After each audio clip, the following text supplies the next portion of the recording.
बने हुए हैं। बाकी जो सारे पेपर के जो भाग थे, 3 भाग में पेपर आया था, वो सारे पेपर में जो क्वालिफाई थे उनको असफल अंततः घोषित करके आज हम लोगों को मजबूर किया जा रहा है कि हम कोर्ट के शरण में जाएं और वहां अपने न्याय के लिए लड़ें। हम लोग हाई कोर्ट जा रहे हैं, अब हाई कोर्ट में ही अंतिम हम लोग का फैसला होगा, दूसरा कोई विकल्प नहीं है। शिक्षक जो होता है कहता है जितना उम्र बढ़ती है उतनी प्योरिटी आती है, उतना नॉलेज बढ़ता है, तो फिर हम लोगों को इस तरह से एज से बाहर क्यों किया जा रहा है। नमस्कार, आप देख रहे हैं न्यूज़ फोनेशन में हूँ आपके साथ नरोत्तम सिंह। बीपीएससी के जो शिक्षक बहाली के अभ्यर्थी हैं वो एज रिलैक्सेशन के मांग को लेकर लगातार आंदोलन कर रहे थे। कभी शिक्षा मंत्री तो कभी डिप्टी सीएम तो कभी मुख्यमंत्री आवास के बाहर जाकर धरना दे रहे थे। लेकिन आज जो अभ्यर्थी हैं वो पटना हाईकोर्ट पहुंच गए हैं। इन अभ्यर्थियों से बातचीत करेंगे कि आखिर क्या कारण रहा कि आप लोग आज हाईकोर्ट का दरवाज़ा खटखटाना पड़ रहा है। आज हम लोग हाई कोर्ट में रीट करने के लिए ये प्रयास कर रहे हैं। हम लोग कोशिश कर रहे हैं कि हाई कोर्ट में भी रीट अंतिम रूप से रीट कर दिया जाए।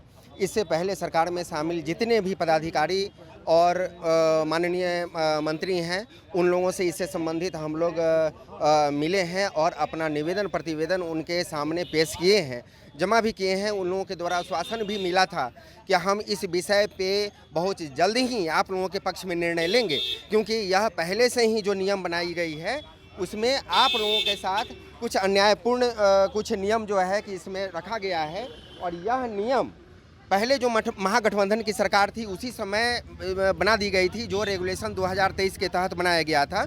उसमें एज रिलैक्सेशन को लेकर छूट नहीं दी गई थी, जो बाद में हम लोगों को जानकारी मिली। जिस समय विज्ञप्ति जारी किया गया था एग्जामिनेशन का, टीआर 2 के संबंधित विज्ञप्ति जारी की गई थी, उस समय यह कोई भी जानकारी हम लोगों को नहीं दी गई थी कि एक ही अटेम्प्ट जो है कि जो अधिक उम्र वाले लोग हैं उनको मात्र एक अटेम्प्ट दिया जाएगा। अगर यह हम लोगों को जानकारी होती तो निश्चित रूप से जो परीक्षा प्रक्रिया में इतनी अनियमितता रही है टीआर 2 में शुरू से लेकर अंत तक, जैसे पहले ही जो है कि रिजल्ट से 2 दिन पहले भाषाहर्ता को समाप्त कर दिया गया, उसके कारण जो भाषा में जो अनिवार्य पेपर था उसमें सफल विद्यार्थी अंतिम परिणाम से बाहर हो गए और जो असफल थे उनको अंतिम परिणाम में घोषित कर दिया गया, परीक्षा फल घोषित कर दिया गया और वह आज टीचर बने हुए हैं। बाकी जो सारे पेपर के जो भाग थे, 3 भाग में पेपर आया था, वो सारे पेपर में जो क्वालिफाई थे उनको असफल अंततः घोषित करके आज हम लोगों को मजबूर किया जा रहा है कि हम कोर्ट के शरण में जाएं और वहां अपने न्याय के लिए लड़ें। आप लोग कह रहे हैं कि हमें मजबूर किया जा रहा है, क्या बिहार के डिप्टी सीएम और शिक्षा मंत्री आप लोग के बात को नहीं मान रहे हैं अब? जी नहीं, हम लोग सारे जगह जा कर के थक चुके हैं। हम लोगों का जो है ये जब खत्म हो चुका है, हम लोग को एक अटेम्प्ट ही मिला हुआ है एग्ज़ाम देने के लिए, उसके बाद हम लोग को नहीं मिला। टीआर 3 में हम लोग को भरने भी नहीं दिया गया। ऐसे अगर होगा तो हम लोग तो खत्म हो जाएंगे, कहीं के नहीं रहेंगे। अब हम लोग क्या करें आगे? अब यही हम लोग को करना है कि हम लोग हाई कोर्ट जा रहे हैं, अब हाई कोर्ट में ही अंतिम हम लोग का फैसला होगा, दूसरा कोई विकल्प नहीं है। आप लोग पूरा मन बना लिए हाई कोर्ट में ही जाएंगे?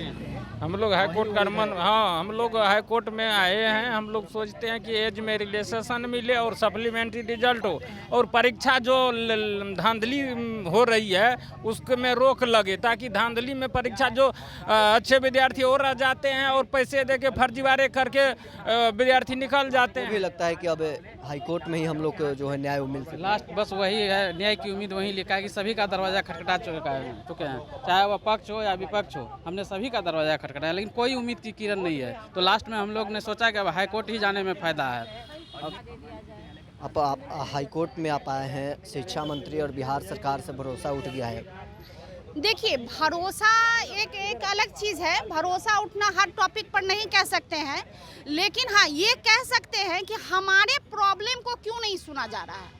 हम जो इतने दिन से आवाज़ उठा रहे हैं, 3.0 जो हमारा आया उसमें एज रिलैक्सेशन के लिए डे 1 से हम लोग सहयोग के लिए कह रहे हैं, उस पर क्वेश्चन क्यों नहीं आ रहा है, कुछ आंसर क्यों नहीं आ रहा है, क्यों नहीं बताया जा रहा है कि नहीं हमारा ये बच्चे भी इसमें शामिल हो, हमने अटेम्प्ट दिया, अटेम्प्ट का यूज़ हो या फिर जो भी हो। और एक चीज़ और कहना चाहेंगे, ये बीएड जो है, शिक्षक जो होता है कहता है जितना उम्र बढ़ती बढ़ती है उतनी प्योरिटी आती है, उतना नॉलेज बढ़ता है। तो फिर हम लोगों को इस तरह से एज से बाहर क्यों किया जा रहा है? अब उम्मीद है आपको कि हाईकोर्ट में हमें न्याय मिलेगा? देखिए, हम लोग सब जगह जा चुके हैं, शिक्षा मंत्री के पास जा चुके हैं, उप मुख्यमंत्री के पास सब जगह हम लोग जा चुके हैं, लेकिन कहीं से भी हम लोगों को आश्वासन मिला, लेकिन उसका कुछ परिणाम नहीं हुआ। अब जब 3.0 की परीक्षा रद्द हो चुकी है, की परीक्षा रद्द हो चुकी है, तो हम लोग का एक निवेदन है कि फिर से पोर्टल खुलवा के हम लोग को फॉर्म भरा दिया जाए, क्योंकि अब ज़्यादा उम्मीद है कि चुनाव के बाद ही एग्ज़ाम होगा, तो हम लोग को एक मौका दे दिया जाए। आखिर हमारी इसमें क्या गलती है, और साथ ही सप्लीमेंट्री रिजल्ट जारी किया जाए। तो आपने सुना, हमारे साथ कुछ शिक्षक अभ्यर्थी थे जो पटना हाईकोर्ट में आए हैं। उन्हें अब भरोसा है कि पटना उच्च न्यायालय है जो हमें न्याय देगी। आपको बता दें कि बीपीएससी 3.2.0 में सप्लीमेंट्री रिजल्ट और उम्र सीमा में छूट की लगातार मांग उठ रही थी। फिलहाल के लिए बस इतना ही। आप बने रहे न्यूज़ 4 नेशन के साथ।